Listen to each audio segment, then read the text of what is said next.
We had a Haka in one game that was cursed, so this is something that could definitely come back here, playing the globals again. How much of a... Do you think we're going to see any priorities in Abathur being banned out again, given that it's Sky Temple, or do you feel that Koreans, even on this map, don't respect him a lot? I mean, I believe this is the first time we've seen Korea play Sky Temple in this tournament still, so we can't be 100% sure what their sort of meta priority is, you know, since the phase. But it's definitely a solid Abathur map. This map actually is very unique in that you can play these very pick-focused styles. We see the Valera a lot in Europe, and you know, even in North America, we see a lot of pick-focused styles where you can play these kind of strange heroes, hold like a lot of brush traps, you know, play around the objective, you know, sensibly, and get, you know, advantage through like picking people off a lot on this map. And I mean, with Valera in particular, you have to be so careful on the map. You need to be careful when you jump with Junkrat, for example. It's always... It can lead to an immediate blowout. Yeah, I mean, any, you know, famous, handsome Junkrat players could easily get trapped. But, you know, we try not to focus on that too much and instead focus on what great things those Junkrats bring to their team. So a really interesting thing is I'd like to dive more into Junkrats getting trapped, Snitch. But we're going to be sticking with the standard opening bans here, with that Maiev, with that Genji, but it starts to slow down immediately after that. We have those go-to removals for these two teams, but now Globals can gain more priority. As we said, we could see an Amp ban. Sergeant Hammer as well has great control over that bottom lane, and when the objective starts over that, and even that boss point. Yeah, one thing to highlight on this map for sure is very, very important on Sky Temple is chip damage. Getting structure damage anywhere on the map is always significant because of the nature of the objective. Hammer, obviously, great siege tool, but any of these heroes, Karazim, Greymane, they could definitely make an appearance because it's so valuable to be getting chip damage on these structures, which lets you get even more temple value when you do get to stand on those temples. And here is Abathur being banned out, who has Mule, the one talent that can actually counter that and remove it. The only hero left to have it, despite being a Zerg. Yeah. Killing my immersion, actually. He assimilated it, you know? Like, it's one of those things where he looked at it and he said, like, that's a logical decision, I'm going to take that. Have you seen how many minerals that can mine? Why aren't we using this? Yeah. As we are going to see the Reina deck it. I mean, right now, again, Diablo taken on a first pick a priority for BlossoM, so they are willing to give up Deckard Kane, which has just risen in priority for all of the Korean teams, just simply because they want to have Diablo again for themselves and are not willing to give it over to Sign. I think this is really interesting, the dynamic between Deckard and Diablo in particular. Yeah, I mean, I think these three picks have become kind of the story of the series, at least as far as the early draft goes. Feels like every team, you know, they want Reynor and then they want Deckard or Diablo. So one of them's going to get them, the other one's going to give the other one up, and then they're going to take the Reynor, which is such a good matchup into the Diablo in general. And even this Phoenix pick, you know, the Reynor into Phoenix is always a very nice matchup as well. You have the ability to interrupt his blink, you know, it's very easy for you to take these trades if you are the Reynor. Speaking of heroes with Blink, Zeratul is removed. We've already seen how well, with some hit and miss, BlossoM have been able to pull off a VP APOC combo. Even though this is a Phoenix composition, so we're less likely to see that, but either way, a VP into Lightning Breath Purification Salvo is still very effective. The start for BlossoM into the draft, though, is absolutely fantastic. I'm really liking this. You control macro, you have your global towards the top, you have the synergy with Diablo Phoenix, Diablo with all the engage that he has, the Haka, when we're talking about the second shrine phase, can burrow down and follow anything up with a drag. That start is just absolutely amazing for the blue team. Yeah, I really like the Anubarak ban as well. Once again, targeting Sign. We've said throughout the series the drafts seem to be aiming towards that, taking him off of his comfort heroes. Anubarak very solid on the Sky Temple for that chip damage reason that we said earlier. You know, very easy to put beetles down and tank towers and get structure damage that way. This is the second time that we've seen Diablo and Anubarak taken away from Sign. Instead of going to his most played hero this phase, the Muradin, he for the second time defaults to this ETC. What do you think of this? I think for me, I'm looking at the Dahaka as the main reason for this. It seems like last time they wanted to put the stage dive into the Dahaka as they didn't have another global choice, and it feels like, again, they're playing the ETC for that stage dive to counteract the global that is BlossoM is bringing. Yeah. I mean, I'd love to give you stats on this, but Lucio is not exactly in the meta, so there are none. And Hanzo to finish out the draft. I mean, let's talk about this for starters. There is nothing more dangerous than a speed boost Diablo, except maybe a speed boosted Arthas. But being able to get those engages is obscene. And the extra protection for Hanzo with that sound barrier could be really good. Yeah, but I'm currently wondering why. Junkrat as the final pick. We already mentioned just how effective that can be. And Kauda, would you like to elaborate a bit? No, I mean, what's the big argument for Lucio over any of the other supports that is still available at this point? I mean, we have not seen a single one banned, so you only have Deckard taken off. I mean, like, all I can think of is AoE burst protection. There's very few of the other supports really offer this. Like, you maybe Stukov with, like, a bio kill switch would be You mean next against on the order. insane AoE damage that's on the other side? Junkrat, Blaze, all of it's there, but that's all I've got logic-wise, other than just rotation and speed boost, unless, and this is going to be, I hope this is not going to happen, this is a reverse amp to empower Phoenix. Oh god, please. I mean, as you say, I'm struggling to see the Lucio value here. Yeah. Obviously, you have the speedy rotations. We can maybe see them trying to get, you know, early chip damage, like I said, very important on Sky Temple. We can see them maybe trying to move around the map a lot with that speed boost, trying to, like, be able to clear waves, move to another lane, get damage on the wall. Maybe that's what they're looking for here, but again, you know, the sound barrier value seems very minimal. Yeah. The team fights just do not look And good here for BlossoM. You run the Haka already. You're the one with the global. I mean, Cyan can mirror that with the stage dive, but do you really need the quicker rotations on top of that? It adds to it, I guess, but... That looks really cool with Diablo in the game as well. But yeah, the extra rotations could be great. I mean, even Riptide, you can play around Sound Barrier so much because Riptide moves in, break it down, okay, back it up, wait it out, move back in. I'm really concerned with you guys, but gotta argue some justification somehow. They know what they're doing. They have a plan, we hope. Yeah. Well, we hope the same with Illidan, and that plan didn't work out, so I hope that this plan is better. And we start to see the percentage. It's leaning heavily back towards Tempest now, guys. I mean, what can we say? Tempest have been the better executing team pretty much every game so far. You know, it just looks like they're the stronger team. This is their map to close it out. I really like their draft. I'm not a huge fan of the Lucio. Maybe they can find some early game value in these rotations, but they really have to push it, and I'm definitely seeing this as a Tempest closeout. Well, let's see if Snitch is right. This draft looks very strange, but we are heading in to game number 4 of our first series of the day between BlossoM and Tempest.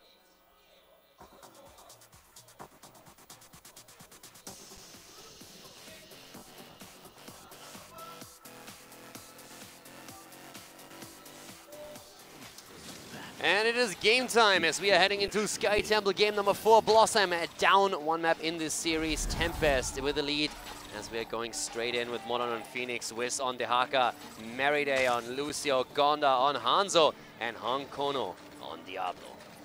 And on the right-hand side, currently 2-1 up. It is going to be Tempest with Lockdown on Junkrat, Good on Reyna, Dummy on Blaze, Sign on ETC, and Hyde on Decade Kane. Go fight.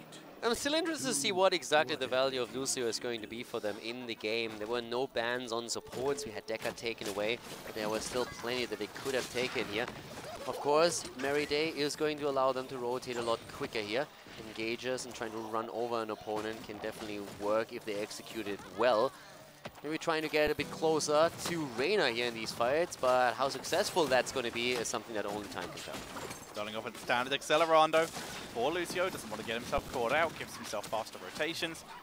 As the lanes begin to fill out into their standard format, and currently, Merriday has not been with his team the entire time and is not doing what we expected him of, maybe speeding up the rotations. He's staying a little separate to disrupt the Tempest rotation.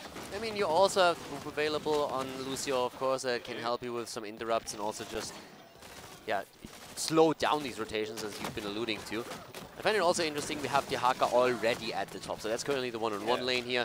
So he could move down to the bot lane a bit later to use that global to go into the first objective phase, but for now it's Modern on Phoenix who we see down here, together with Hankono actually trying to push a lockdown. So a lot of rotations happening between mid and bot lane, whereas the top lane is established as the one-on-one. Meriday's everywhere right now. He's in top lane, mid lane, in the jungle, trying to deny rotations.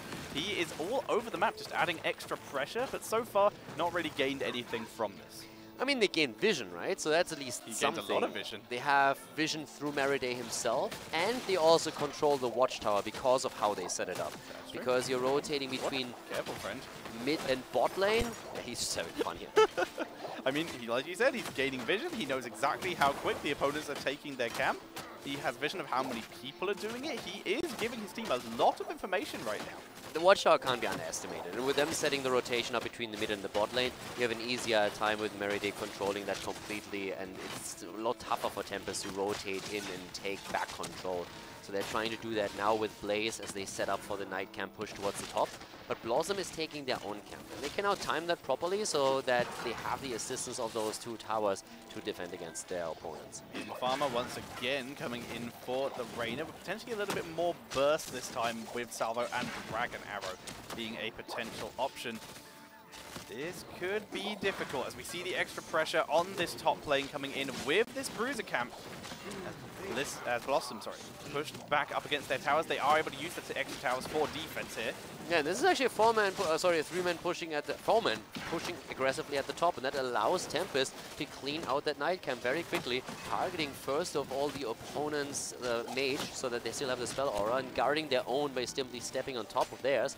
So that was really well executed from their perspective. And BlossoM was trying to get Diablo value in the middle and still have Phoenix at the bottom against the Junkrat double soak attempt. Didn't quite work out for them, so it's still fairly even, but Tempest gets away with a structural advantage and also double control on the temples initially. Day still hovering around the rest of his team. Once again, he's got off the wall for his level 4, not the usual subwoofer. Instead going for that cooldown reduction, so once again more rotation disruption if he can. Yeah, I'm still a little bit torn on Lucio pick. I want to see the big team fights after level 10 in particular. We're going to be torn until he proves this up. Yeah, to see what the idea is. They had a wild draft already on Cursed Hollow by picking Illidan in the last spot and then trying to play with Unending Hatred there.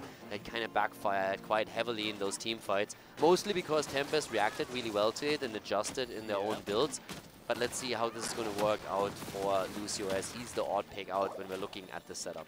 Q build Blaze coming in here with Feeding the Flame, that cooldown reduction combined with the Crossfire at level 7. It's a pretty good poke build here, and it's going to give him a better chance of taking out that Boombox, the level 7 pick by Lucio.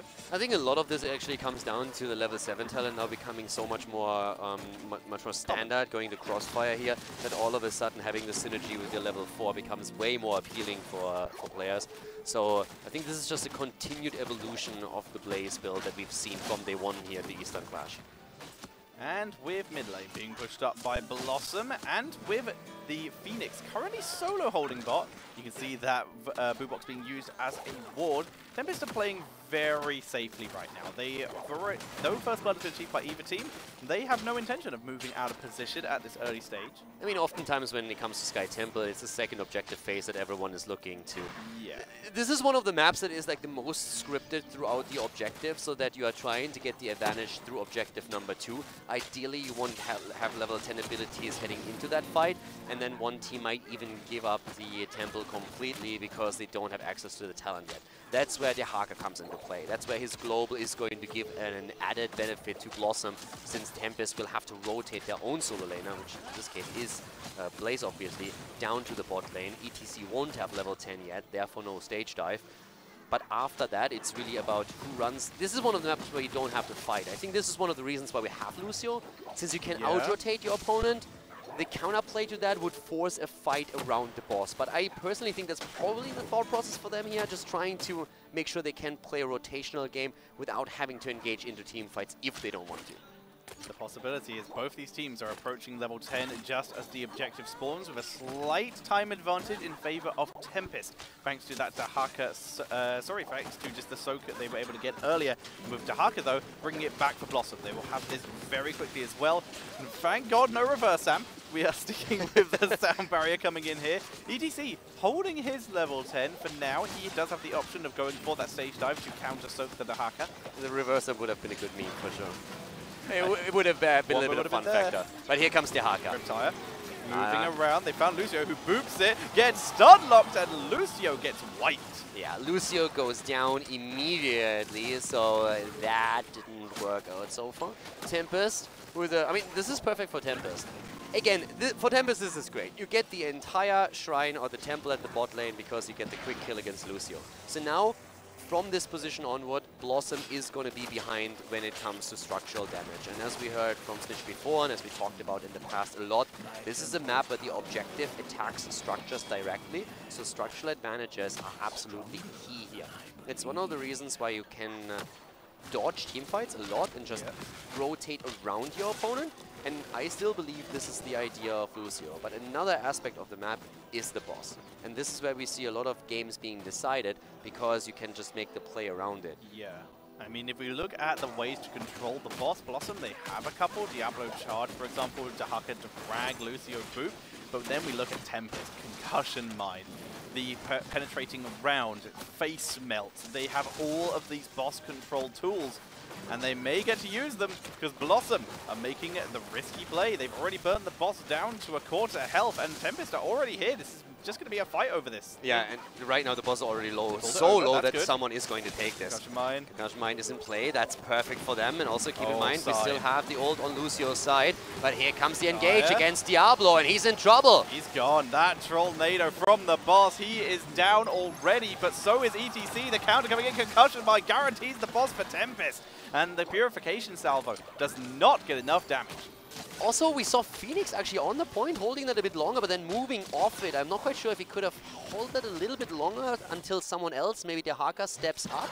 So that boss goes over to Tempest.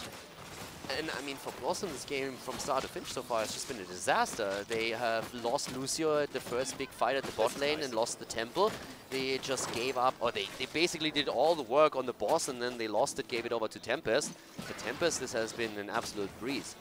Melee minions, not enough to take down that top fort. It barely survives for Tempest, so even more good news. BlossoM were able to kill off that boss before it made its way to tier 2s, so silver linings, I guess. But they're a level behind, they're a talent behind, the next objective is already spawning. BlossoM have their backs up against the wall right now. Yeah, they definitely do, and now it's going to be, at least for the time being, a trade in temples. We have bottom taken control of by BlossoM, and in the middle, it's ETC who's currently holding the line for his team and starts shelling away against the mid forward, which now falls on BlossoM's side. So Tempest definitely having the better end of the deal for now. But I like the push at the top, at the bot lane here at least. It's not fully reliant on the shots that are being fired by the bottom temple, but you're also getting a bit more damage in through the heroes and the siege giants. But we have the reaction from Tempest immediately up at the top lane, doing the exact same. And so, with bot lane actually being pushed out by BlossoM, at least a little bit. They've got a siege giant down there.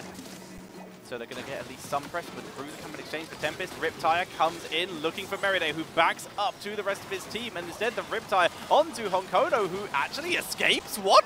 It goes away, and we have to stay a while and listen. Being your stage dive comes in. Meriday is really low, and his Lucio is able to get away, but I don't think Wiz is going to be so lucky. He goes down. That's Dahaka eliminated. Tempest with another kill. Phoenix able to sneak away in the back, though. He was thinking about joining, but instead decided to back up, didn't want to get himself caught out. Sound barrier was 5 seconds away at the end there for Wiz, but that concussion mine separated him so far, there was nothing that Meriday could do. So far, Blaze, by the way, not going into his 13 yet. Junkrat still pushing out the bot lane. If you look at the map right now, the big advantage, we're coming back to, again, the map mechanics here. It's about temples, and if you are looking at the map, there's still a fort in the mid lane for Tempest, and there's also one with just a sliver of health up to the top. So that's a lot of shots that can be soaked through Tempest. They already are 1.5 levels ahead. They are just in an absolute stellar position here. Blaze now has 16. Like, in theory, he can go for this pressure fire. There we go. He's going for Fuel Leak, and this could, in theory, combo with the thermal protection. Otherwise, he can go for Juggernaut Plating if he thinks the ability power is a bit too much here.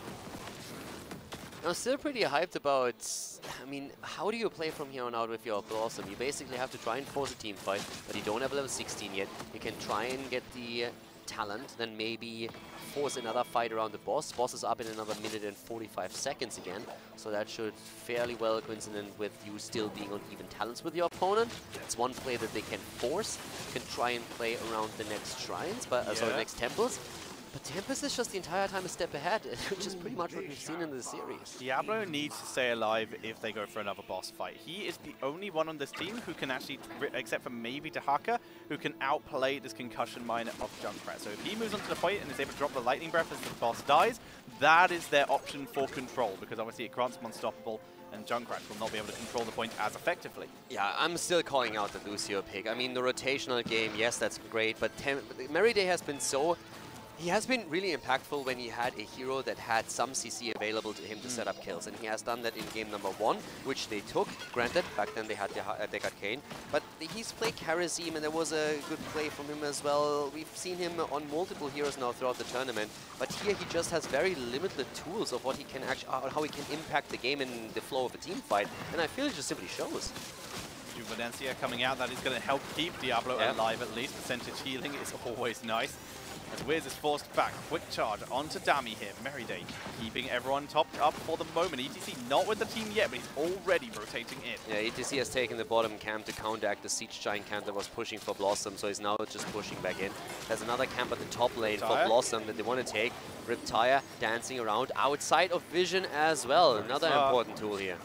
Very smart. It's waiting for the wraparound opportunity. He's burning it down though. Duration is gone. He has to move in. Gets the explosion onto Merryday, but Diablo is very deep. Merryday needs to get to him to drop that sound barrier, and sound barrier has already been used. It's not able to get Honkodo here as they turn this back around. Now Dahaka is the one in danger. Yeah, and here comes the follow-up with Deckard Cain and a stage dive into the backline immediately. Sign is there, the stun, the kill, and it's Lucio who falls again.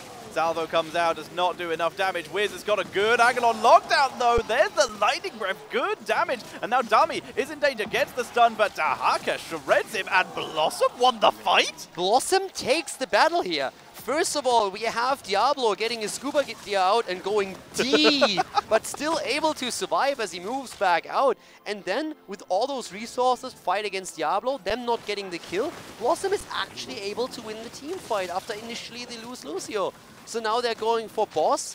This just brought them back into the game. It is indeed. They have Wiz in top, grabbing the temple. Hanzo on boss. He will shred that with his level 4. And wow, Caldor, BlossoM are back in this. They're on even talents right now. I mean, it's even kills too. It's 4 kills against 4. Lucio arguably didn't have an impact in any of this. Sam buried himself. He got a good shield. Okay. No, but I really like how the last fight was super interesting. I mean, Diablo went really deep for this, and they couldn't get the kill. And then after we've seen the exchange in support kills, Lucio falling in a trade for Deckard Cain, all of a sudden, BlossoM is able to get those kills in the backline. Even the ETC jump was just so well executed at first, but they lost hit points. They didn't have Deckard with them anymore. Now they have a boss pushing bot lane, and Tempest has to be really careful because they're falling behind in experience. And BlossoM has a really good chance to play also the global card now. 4 points are even, 3 for 3, but the biggest factor right now is that top lane keep. Dahaka sitting up there has dropped that so low. Bruiser camps are no longer just a bit of extra pressure. Now they are potentially a massive late game core ending pressure if you're able to take down that keep. BlossoM has definitely a chance to force this into game 5 now. And I mean, I'm stunned, to be honest with you. Did not expect that last team fight to change that quickly. Also, I want to just keep you updated a bit on the stacking process that we're having on the Behemoth Arm for Reyna, currently sitting at 20. So that's another 100 hit points that you have to the initial 250 that you gain on level 4 when you pick the talent. Every little helps, but once again, he wants more longer drawn-out fights to gain even more stacks here. Good camp invade here also, taking that away. BlossoM has really taken the map control now. They have. And they are close, so close to level 20. This is really smart as well. Grabbing the Bruiser, grabbing the double siege and then grabbing the Bruiser. Problem is the siege is already pushed up, so they can't really use this as a distraction for the top keep. If they were able to time that a bit better, then that top keep would potentially fall here. I'm actually wondering when exactly they're going to try and take that camp, because now Dahaka is waiting, and so he should, because the next temple is going to be at the bot lane. They're going to get level 20. Here's the announcement. Okay, so now you can really just like draw the forces of Tempest thin. And that's pretty... Yeah, they have to respond. Tempest has to respond to the top lane. There's Dahaka in a camp. Dahaka needs to play this safe, by the way. Like, he can't overstep too much or he might get picked off. That can't happen. But BlossoM can easily now move to the bottom of the map and try and take down the bottom keep. Tempest need to do both of these. They have to clear up top lane, which ETC can do with global, but they can't afford to fight 4 versus 5 here, even with ETC global, because level 20 is available for BlossoM. And if they leave this top Bruiser camp, then suddenly top keep's gone. If they don't fight bot keep's gone. They are under so much pressure. They have to be able to do everything, and they have to do it fast. This is another game that can very well end with another battle over the boss, though, towards the end. It comes down a bit to the global play. Arrow? Arrow is missing. Okay, Sign still buying himself a little bit of time there. Very unlikely that they're going to get in. And he gets the cooldown reduction here as well through his level 13. By his team, Riptide comes in, and with that, Sign is out of there. Level 20 is online. Nice little clutch move. That's a blink coming in from Sign there, actually. Yeah, and now the temple at the bot lane is done. One keep down, top keep still under pressure. Cooldown burned on the Riptide. It's another minute until he has that back. I like that Sign, seeing if anyone was porting in that bush. If so, they could have maybe picked up the kill there. Very heads-up play. But BlossoM already had walked away, deciding to move around the map on foot and mount rather than via teleport. I mean, Sign played that really calm. Like, it was a really cool play from him. Just no panic, no bad moves, just using the face melt, getting the level 13 value as well when he used those in the second one, and always waiting for the Haka to see if he makes a move. Does he try and get an isolation through? Does he try to connect the drag here? It was really important for him that he doesn't get caught. Can't die in that moment, because now Tempest is behind, and if they lose another hero, then BlossoM has a chance to end. But we're coming back to what I said earlier. Boss play. 45 minutes, and we have boss back up. And then we will see teams dance around the boss a little bit. And that opens up the globals to move to the top lane, which again, a second keep can be pressured if BlossoM moves in with the Haka. So this is going to come down to the wire. Speaking of aggressions, speaking of pressure, Hanzo with that perfect agility, getting that second charge of his jump with the amount of pressure and with that the storm that ETC has, it is great for him to have that extra escape tool, as he is going to be the target along with Merida. Yeah, also Diablo still thinking about jumping over that wall, but Dami takes the camp and is not interrupted there. Top lane is pushing. So eventually, the Haka should make his way topside, and that's what we're seeing. This is one of these situations on Sky Temple that's always a little bit weird, because you have the boss up on the map, but you also have double temples spawning. So now the temples are super important, because if BlossoM takes them, they get more keeps, but at the same time, you have to guard the boss so that your opponent can't try and end with boss, since we're looking at a 19-minute boss at this point. I'm pretty sure that the Vision Arrow there landed on the Banshee, so they were able to see the Banshee over the boss, knowing Reyna was nearby. But that Tempest, they were there purely to check if BlossoM worked, because now Tempest have to react to these temples. They can't get to top, though. They can't do it in time, so that's going to be 2 keeps down. So it's all about this mid defense. A good wraparound from Sign. Yeah, and this is where the Haka now has to make sure that he joins the fight if it starts. Here comes the Bolt. They're going in deep, and the Junkrat Fire is in. The salvo, the kill. Hanzo is down, and that's exactly what Tempest needed. And they're trying to go for more. They're moving in again. Wiz already moving back. Right now, BlossoM is on the retreat. Make sure that you don't lose more heroes. You have eliminated 2 keeps, trying to move back here. Stage dive and perfect play with the Hellgate by Honkono. Can he escape though? He moves away. Lucio comes up to him, gives him that speed boost, and they will. Here comes the Riptide, upgraded with the cooldown reduction at level 20, wrapping all the way around, as is Sign. Wiz is going to burn that down. They bought the time that they need. 30 seconds until Hanzo is back. They have taken down 2 keeps, but the mid keep has now fallen. And with the 2 temples in the control of Tempest, Tempest can also eliminate a second one. Both of the teams now without the keep. And again, we're talking boss here. Is one of those teams willing to engage into that fight, to make that play? Which team believes that they have the better on-point fight? We have Contagion on the Haka. If Tempest moves into a boss point and that hits, that could change everything. Hanzo has no play of the game though, so if Tempest were to have made the play, he would have been a little late to the party, but he is now back. He's with his team. It would be a full 5 versus 5 team fight with basically every cooldown available except for that Riptide, as it was sniped. Does the keep survive? No, it doesn't. It falls. Okay, last keep goes down. The final shot actually took it down here. Ballistic scouted by the Steel Trap. Clutch move by Junkrat placing that there. It feels Sky Temple always comes down to this one move, right? Pretty much. It's again 21 minutes into the game. Globals are going to be crucial here. Sign already at the top, and it's all about, okay, are we going to see a bait around the boss? Is someone maybe moving into the bush and getting taken out there? Is someone committing? You have Hanzo, so you can really try and make that play really quickly. Riptide is back. Finally, it was the only cooldown still available, still offline for either team. But BlossoM, they are setting up position here. This Banshee, this Reyna's Raider will scout this if it moves a bit further. But BlossoM pulling back, deciding to go for the Siege Giant camp first. Single temple. It's going to be up next. Boss is active. They leave it. Let it leash. This is for BlossoM, really do or die. Is that a situation where you can force a 5th game out of your opponent, or are you going down in the 1-3 scenario here? Tempest already playing this very safe here. They have just ETC between the lanes, he has the stage dive available, and it's all about the bottom lane control here for now. So far, BlossoM is doing a great job pushing out the lanes. We have only the mid lane where they are at a disadvantage because Tempest still holds on to 1 keep. But that bottom shrine, the bottom temple, is going to be announced very, very soon on the map. Carol, this is our first series of the day. We have so much more to come after this. But BlossoM are fighting for their lives right now, and they're putting everything into this as the bottom temple spawns. This will be going on to Tempest's middle keep or BlossoM's, well, one fountain and then core. And this is also a temple that you can't give up if you're BlossoM, because that will directly attack your core, and then you're gonna go down for sure here. So they have to fight over this. It's more so what does Tempest do? What's their weapon of choice here? Yahaka is still in the middle. He's taking out the catapult, so he's trying to make sure that they're not falling into the same problematic situation that occurred on Inferno Shrines, where they were forced to move away from the objective to deal with the catapults shredding the core.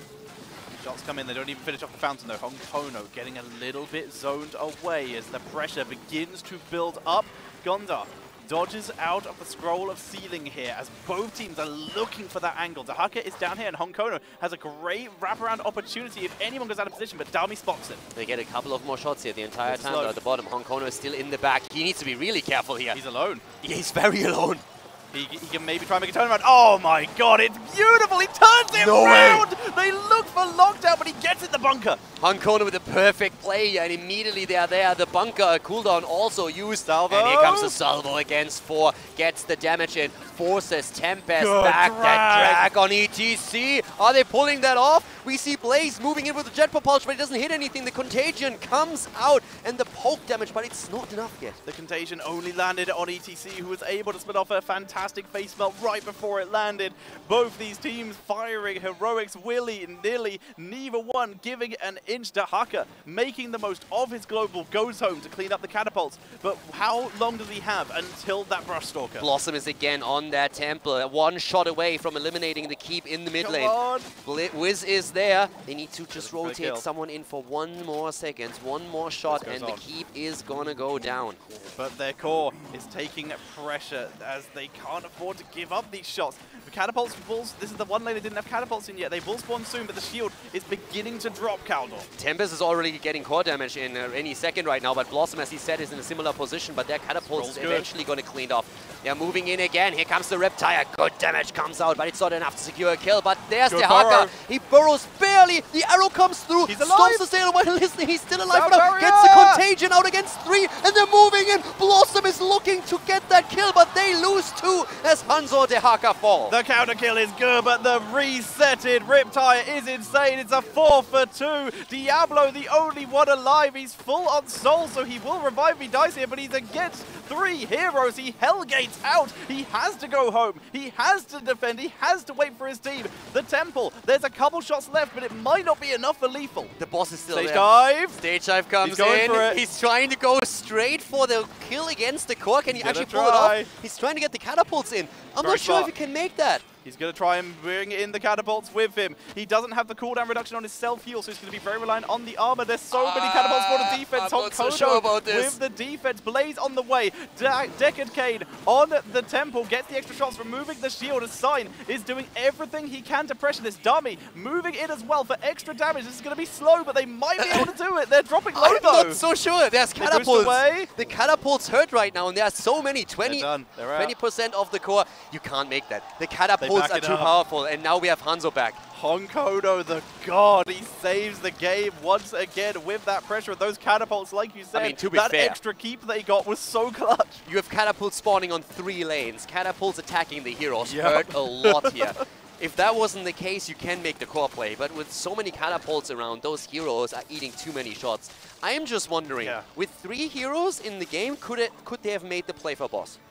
That's maybe the bigger question. Once again, you're against a Diablo who has so much crowd control. Junkrat's not available, so boss control, but you have face melt. Absolutely true. No, I completely agree, but that's the one question that I had. Can you make boss happen? Well, they're going to try it now. Everyone is alive for both teams. All heroics are off cooldown. They might just try to move in, but Tempest, you can see how cautious they're being with this. This is not a go all-in attempt for the boss. This is a maybe we can force BlossoM out kind of play. I mean, the Haka's just taking top camp, so the night camp is offsetting the top lane a little bit, since the Haka can push it out before he joins the fight at the bot lane. Good knockback for a bot. Merry Day, please. Riptire is baited. If they can kill that off before it explodes, that cooldown will not be reduced at all. It dances around on Kodo. He flips it over. It gets a single hit, so the cooldown is reduced at least a little. Okay, but this is getting insane now because we're having double temple spawning again, and that is going to finish. The BlossoM is at a disadvantage because they have 80% on the core against 80. It's all about control of those two temples now, because I don't think one of those teams is going to risk moving for boss. But look at ETC. He's already pushing the bot lane heavily now. The arrow comes out. They go for the kill. They go for lockdown, and they should get it. Here comes the Salvo, and that is it. He goes down. Wiz coming in from behind. Hyde is the target. They try to lock him down, but Bunker is dropped. Modern is dropping low here. Bot lane is pushing into the heart. Contagion lands on two members. They turn it round looking for Dami. And they're going immediately for the kill. They're trying it. Dami is low. Dami is low. The lightning breath comes out. They're trying to go for it. Hyde is also exposed. Dami and Hyde are both low. They re-engage. The kill against Wiz. Wiz is down. And Blaze barely falls. What a fight. Phoenix falls. This is insane. This is crazy. And of course it comes down to Hong Kodo and Merry Day. Merry Day retreats. Diablo hovers around the area, but Top is pushing in. There's two catapults and the camp. Look at the core. The core is actually falling on Tempest side. The triple catapult. The catapults are insane. They're going for the shots here right now. The core is down to 69%. This is crazy. The catapults are being cleared up by the minion waves. Merry Day is forced off the point. He's trying desperately to get through Reyna. 34%, but the catapults are gone. And up at the top lane, Reyna's trying to take it here. The arrow, the arrow. Oh my god. The arrow misses. Here comes Hyde looking for Merry Day. He's forced back. Hanzo is on the way. It looks like they might want to try and make a play for mid, but 50% on the BlossoM core. They have to stop this temple channeling. They're going in. Hanzo's trying to get in. Stay away. Listen, they get the double temple. Hanzo goes down immediately, and that is game. Tempest actually wins it. A 3-1 victory for Tempest over BlossoM as they clutch out the game on Sky Temple. Losing Junkrat in the final fight here before anything else, and then still able to win the team fight. That was absolutely bananas once again. It comes down to Hyde with that Deckard Cane. Stay a while and listen to win the game, preventing Hanzo from getting on the point.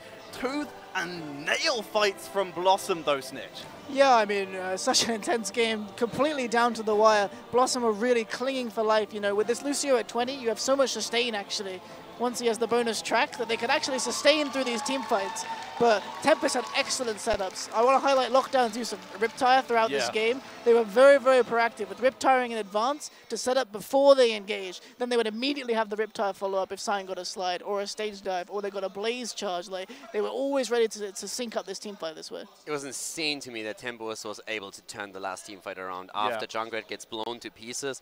And especially when we saw Blaze, he was insanely low, 0 health, and just says, I can't even move back. Let's just re-engage, try and get a stun so that at least I can trade kills, because he knows he doesn't have the time to move back into the fight anyways.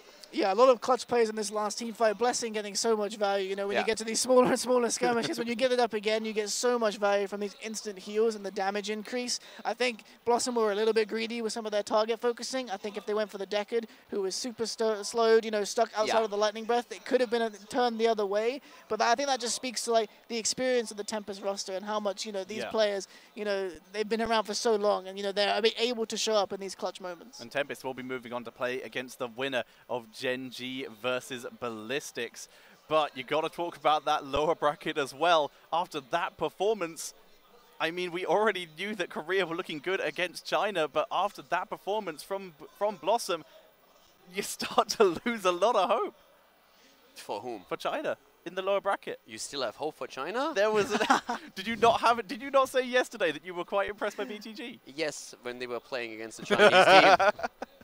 Yeah, I mean, I think BlossoM had an excellent series. They look so good. Yeah, Yeah. it looks very dangerous to BTG, but we have to remember that BTG do actually have a Korean player, so maybe that's the secret. Good point. The only way to beat a Korean player I think is another Korean player. the late game experience is something where Tempest outshines BlossoM right now, I feel. And I feel like once you have that and BlossoM can maybe play a bit safer in some situations and make those calls for a proper target, then they become even more scary. But that was super entertaining, and Tempest was pushed to the wire.